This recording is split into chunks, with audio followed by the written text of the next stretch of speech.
a funeral celebrant for a little over 5 years, and I teach the end-of-life celebrations course here at Celebrant Academy.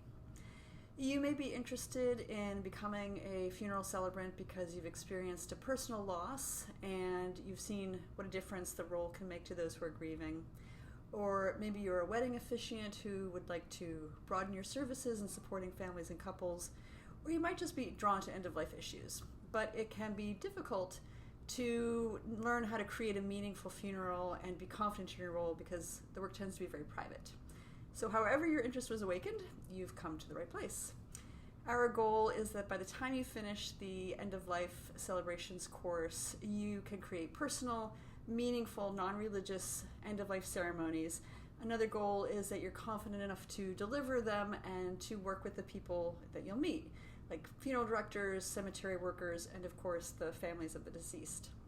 To do this, we have a concentrated program. In the end-of-life ceremonies course, you'll learn some theory, such as the purposes of funerals and human culture through time, but mostly you'll get a lot of practical knowledge. We cover the many paths that bodies take from death to being laid to rest, the real variety of end-of-life ceremonies, your roles and responsibilities as a funeral celebrant, and types of difficult funerals you might be called on to do, and some tips for writing and delivering those.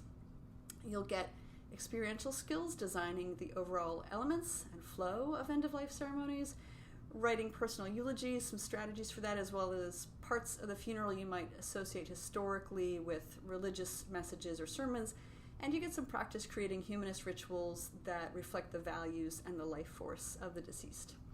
You'll also get information for how to put it together from the business side with forms for inquiries and family interviews, an overview of the most common business models for end-of-life celebrants, and sample workflow from inquiry to follow-up, and then suggestions for who to connect with in your community.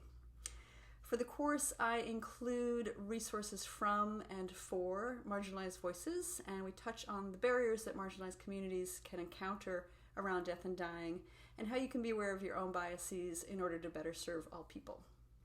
For the final assignment, you'll arrange from scratch a complete 1-hour end-of-life ceremony for a fictional person. The ceremony has some challenging elements, and you'll be in charge of everything from the opening words to the final goodbye, including custom rituals, suggested readings, and choosing the music. We end the course by looking briefly at the big trends affecting the future of ceremonies for death and dying. I hope that you'll join the course and bring your own unique point of view to this growing field.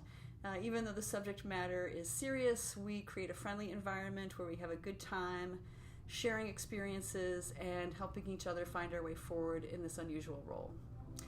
Thanks for your interest, and please feel free to get in touch if you have any questions.